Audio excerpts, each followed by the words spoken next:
Good morning. Here we are, the middle of the week, and I hope you've taken time to pray for our young people. The junior age kids are coming home from junior camp. That's 4th, 5th, and 6th grade. They'll be coming home today. I don't know the schedule. Most of you know, I've been out of the office and working from home, mostly with my shoe off and my feet up, but still trying to be useful a little bit. But our teen camp doesn't come home till Friday afternoon. And if you're a parent of that group, you know the details. But if you think to pray for our young people, as they have their closing sessions today for junior camp, and then for the teens, we'll have, I'm not sure how many people we're going to have out of church tonight who will be in church. We'll have a satellite service going on up in Big Bear. But we've got folks, I believe, from 5 or 6 different churches at our camp, and a great big group from Valley Baptist, Pastor Kevin Cowling's church, and anyway, groups from different churches, and we're grateful for our friends. And it's good for young people to get together and they realize they're not the only ones. And so it's always kind of fun to get to know other young people. And so pray for our young people if you would. And again, you've heard me say it, but the last couple of years, God's done some amazing things, touching the hearts of our young people to serve Him and to live for Him.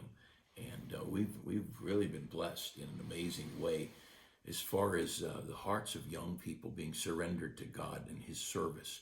We're not worried about putting out millionaires. We're concerned about putting out servants of God. And whatever God leads them to do for a career, that's between each individual and the Lord. But somebody's got to preach, and somebody's got to go be missionaries, and somebody's got to step up and help the pastors build churches and the physical building as well as the people building. And there's all kinds of needs, and God's got each one of us in a spot for a reason. I want to be in 2 Timothy chapter 4 in a minute, but I want to read you a story. This is this book, This Day in Baptist History. And on July 21st, I didn't think to say it, but yesterday was my wife's birthday.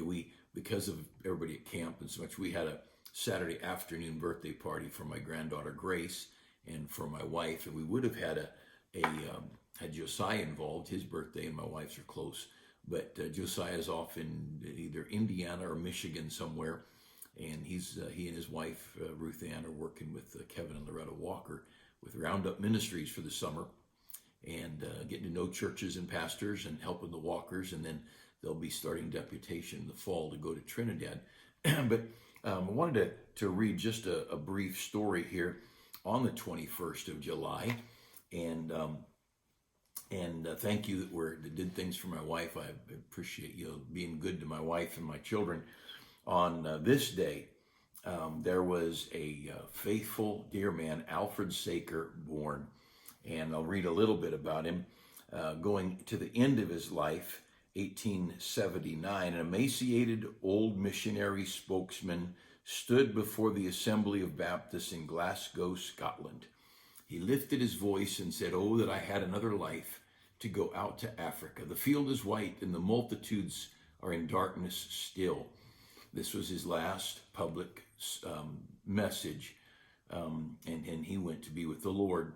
David Livingstone, the famous missionary to Africa, wrote about soccer and said, "Take it all in all, especially having regard to its many-sided character, the work of Alfred Saker at Cameroon and Victoria is, in my judgment, the most remarkable on the African coast." He spent 37 years as a Baptist missionary in Western Africa, born on this day in 1814 in Kent, England, and he was always a thin, frail sort of a kid, and yet hard work and diligence. He was tireless, and even when all of his years in Africa, they talked about him being just absolutely filled with energy. He traveled to Africa with a group of 8 missionaries, he and his wife, and eventually the other 6 all had to leave because of health problems, just dealing with the tropical climate and all. And Saker had some problems. A couple times he came home to recoup his health. He went straight back and spent the rest of his life there. At 16 years old, he on a Sunday night, he wandered in to a little Baptist church, and that Sunday evening, he heard the gospel and trusted Christ. He became an active member of the Baptist church in his town, baptized in 1834. Upon the death of his father, he moved to Davenport for employment, and in 1839 married Miss Helen Jessup, and they both joined Maurice Square Baptist Church in that city. Both of them were very interested in missions, and eventually they took off for Africa. And while they were there, they had a great work among the Cameroon, and wonderful things happened. And as is often the case, the government started pushing out all the missionaries, Protestant missionaries, Baptist missionaries, and they were dead against missions. And of course, government has a problem with missions because the gospel, I've talked about before, the gospel frees people. The gospel challenges people to think for themselves and be independent and to step out and to dare.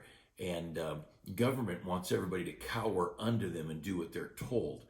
And that's why in this whole COVID thing, I've always said, if you want to get a vaccination, fine. If you want to wear a mask, fine. But let's not make anybody do it. Nobody has a right to compel you to do something. And if a vaccine helps, take it. And if wearing a mask helps, wear it. But don't make me or someone else do it. That's between each individual. That's how freedom works. And if the vaccine really works, then it doesn't matter whether, if I get the vaccine, it doesn't matter whether you get it or not, because I've been vaccinated and I should be healthy. But there's more to it. And it's creating an atmosphere. And I think there's more to it than I know. I'm not that smart, but I believe there's an atmosphere being created of submission to government. And I talked about this yesterday, that the Bible says the government works for the people. Socialism and communism says the people are under the government and they're to be told what to do by the government, and that they can't get along without the government. We get along pretty good without the government. In fact, the less government is involved, the more successful we tend to be. But anyway, so he had some struggles.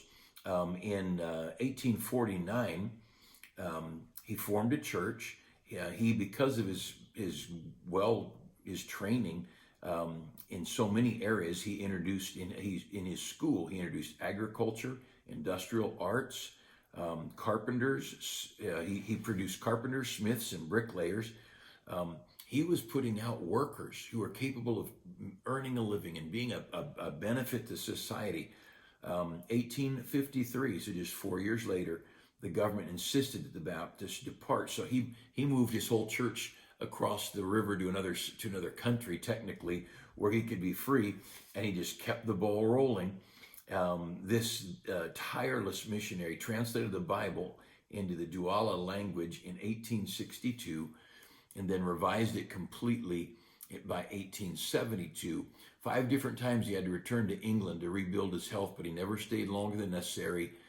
He headed straight back for Africa, and late in life, with his body broken and his life and his ministry about to end, he gave that plea that I mentioned at the beginning.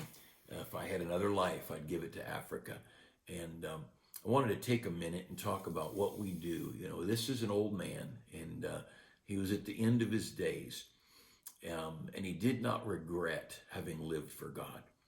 Now, if you're young and watching this, live for God. And if you're older, live for God. And if you're really old, live for God. Let's don't regret how we live. No one gets to the end of their life and says, I am so glad I've smoked so much pot. I'm so glad I drank myself drunk over and over and over. I'm so glad that I've got 3 boats and 10 cars and I've got 5 houses. No one's rejoicing in that has any good sense, is rejoicing in their physical attainments. They do care about relationships. At the end of life, people care about loved ones. They care about friends. At the end of life, people want friends. They want people near them. You get toward the end of life, you find out what really does matter. And of course, heaven matters. And I don't know how many people we've led to Christ over the years near death, at death's door. And there's nothing wrong with that. Jesus did that with the thief on the cross. And don't ever look down on that. If someone's near death and you have a chance to witness to them, do it. When one of our ladies, her dad was frail, and she was pretty sure he wasn't going to make it through this heart surgery. And as many years ago, and there's no local hospital to do it, he was going to be out of town. And so she said her and her husband drove to the hospital, And all the way there, they were listening to a sermon on hell and the reality of hell. And she said, I just wanted it so ingrained in my mind that I had to go through the gospel with my dad. And she went into the hospital and to visit with her dad before he went in for major heart surgery. And they were fearful he wouldn't make it. And she led her father to Christ. Now, she was at peace. But in the back of your head, you always wonder, how real was that decision? Well, it turns out the surgery went great. And in a very short time, he was home. And he was a faithful member of our church for a long, long time. I think until he went to heaven. I can't remember. It's been a long time ago. But, you wonder. And, he was faithful. That decision he made facing death was a good decision. And he lived for God. He lived it. And very, very honoring to the profession of faith he made prior to surgery. The life he lived after surgery validated what he had. And in 2 Timothy chapter 4, Paul is nearing the end of his life. In 2 Timothy 4, he talks about some personal things, some people that had abandoned him. Talked about some times he had to stand alone. He talked about how important Timothy was to him.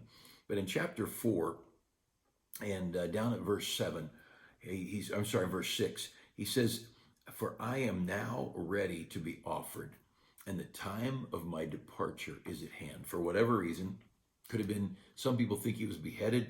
Some people think he just died of sickness. Others think he got out and went on his own way and died of old age. But this is as close a story as we have. He's in prison, and he said, time of my departure is at hand. And he says in verse 7, I've fought a good fight. I've finished my course. I've kept the faith. Those three things: fought a good fight, finished my course, kept the faith. He fought to keep the faith. He fought to keep doing the right thing. And he finished his course. He did what his earthly job was to do. And for you, it might be a carpenter or a computer or police or whatever, but he finished his course. And third, he kept his faith. He through all the burdens. He never gave up on his faith. And then it says, henceforth, because of those three things, there's laid up for me a crown of righteousness, which the Lord, the righteous judge, shall give me at that day, and not to me only, but to all them also that love his appearing. And so the thing I like about this is Paul has lived a long life. He's been busy for God. But at the end of life, he's been in jail, obviously limited in his exposure. At one time he was in jail. He was free to have visitors come and go. But we don't know that continued throughout his entire time in jail. But we know this: he was faithful. 2 Corinthians 4:2, or maybe 1 Corinthians 4:2, I mix them up. It says, moreover, it's required in stewards that a man be found faithful. And I just say this: if you've been faithful to what God's called you to do in this life, that's a good thing. And faithful as a parent, faithful as a employee, faithful as a soldier, faithful as a preacher, as Paul was, but faithful. God expects his stewards to be faithful. He's given us, some gifts and talents and skills, and he expects us to be faithful to use them. And like here, I've fought a good fight. Now, this life's a fight. There's discouragement and defeat and physical problems, financial problems. There's stupid problems with stupid people. And so we got to fight. We got to fight to stay right and to stay close to God. And I've finished my course. And I like that because there's nothing wrong with nearing the end of your course. I know people, sometimes they get older and their health begins to break and they feel, I'm pretty useless. If you finish your course, you're not useless. When that runner runs I used to run a 5-mile cross country course, but they don't run that on a track. But I think the longest you run on a track is a 2-mile before the metric system took over, and I refused to yield to it. I still like the 50 and 100-yard dash. Let's say American. But I ran the 2-mile in high school, in high school track. And you run that's 8 laps around the field. And when you cross the finish line, whatever place you're in, first, second, third, whatever, I entered once. My coach, I didn't compete in the 2-mile, but my coach entered me in it. And he said, hey, Goddard, I put you in the 2-mile. I said, what'd you do that for? I don't run the 2-mile. And he said, there's only 4 people, and you get points for first, second, and third place. He said, all you got to do is beat one of them, and you get a point for the team. And he was all about the team winning the track meet, not individuals winning their own medals. And I thought, oh, this guy, I've got my own meets, my own competition I'm in, and I did high and low hurdles, and sometimes I did a 1 mile. And then with my physique, you wouldn't know it, but I did a shot put in a discus. And a lot of that's not strength as much as timing and skill. But so I ran that 2 mile. Well, at the end, I can't tell you where I went, but I know I placed. I got points for the team. But when you hit to that last lap, you know what happens? No one says, oh, you stopped running. No, you crossed the finish line. Of course you stop running. And if you're in a relay, you might be running 110-yard sprints, and you pass it along to the baton to the next person. And you don't need to cross the ultimate finish line. You just need to get to the next person and pass that baton. And you know what I love about my Christian life is I don't have to be 25 or 55. I need to run my course. And this week, with my foot's been a little bit of an issue. Sunday was a big issue, and just a fluke. And but the doctor said it's not a big deal. He did suggest I not go to camps. If you take this week, and if you go to church, don't stand up too long. And so I'm going to be at church tonight, and I'll probably preach from a stool. I've never done that before, but that'll take some of the pressure off my foot. But I can, I'm walking, and there's no blood or anything. It's just a sore, and the doctor said it all looks fine. But anyway, I lost my train of thought there about finishing our course. I'm not worried about being young. This week, being home, doing what the doctor said. I'm home for the week, and I've gone to our camps. I don't think I've missed a camp. I don't know, but in maybe 37 years of camps, and a lot of times it's been summer camp, winter camp, and then a children's camp, depending on which year. I didn't always go to the children's camp, as we got good quality workers. But here's the point. This week, with me being home, I'm not worried about camp. We've got great young people running camp, and I have no problem passing the baton, and I don't feel the least bit of failure by somebody running ahead of me, getting the job done. See, this thing of finishing our course, you finish your course, and I finish my course, and I don't need to finish your course. And I remember Ray Fosse, a lot of you know Ray and Audrey. I led Ray to Christ, and he was tough and strong right up into his 70s. I mean, strong. I would never have wanted to fist fight him or wrestle him or anything. The guy was a monster. But right there at the end, he just, how one sickness leads to another, and pretty soon he's just frail and goes to heaven. But I don't have to be as healthy as Ray Fosse at 60 years old or 70 years old. I'm supposed to finish my course. And that's what Paul was talking about here. He's old. He's run his course, done what he's supposed to do. He's kept his faith, and he's now ready to be offered. He says, the time of my departure is at hand in verse 6. I'm ready to be offered up to God, the final offering. I'm ready to offer my body. The time of my departure is at hand. And I fought a good fight. I finished my course. I've kept the faith. Henceforth, there's laid up for me this crown of righteousness. This is the reward to a faithful Christian who kept the faith through thick and thin and just hung on to God. And he says, but not to me only. It's not just for the apostles, but to all them also that love his appearing. And just look forward to seeing him and look forward to being near to him. How do you help but look forward to getting out of this world, right? I am encouraged by the idea that there's a new Jerusalem, and we're going to be there, and there's a new heaven and a new earth, and hopefully, I really missed not preaching that sermon Sunday morning. I just barely got started, and so I may preach the rest of that sermon this Sunday morning, but there is a kingdom coming, and this heavenly Jerusalem on top of the mountain of God, highly exalted, and this earth inhabited the Jewish people and others living on the earth, and we're going to reign and rule with Christ, and a whole bunch of things in there. But all that whole story, that we're going to be in a perfect place in perfect bodies with a perfect Savior. And he said there's a crown of righteousness. Now, you don't have to achieve something. You think, oh, I never really did much with my life. Just be faithful. Start today. And what I love about the thief on the cross is it's never too late to love God and to love his son and to trust him. And how long? I mean, what's a great thing? I think that thief went to heaven probably pretty close to sinless because he got his sins forgiven, didn't have time to do much wrong. Maybe aborted babies get to heaven perfect, but most of us, we've got a pretty big passel of sin, and of course it's all under the blood. We don't take that to heaven with us.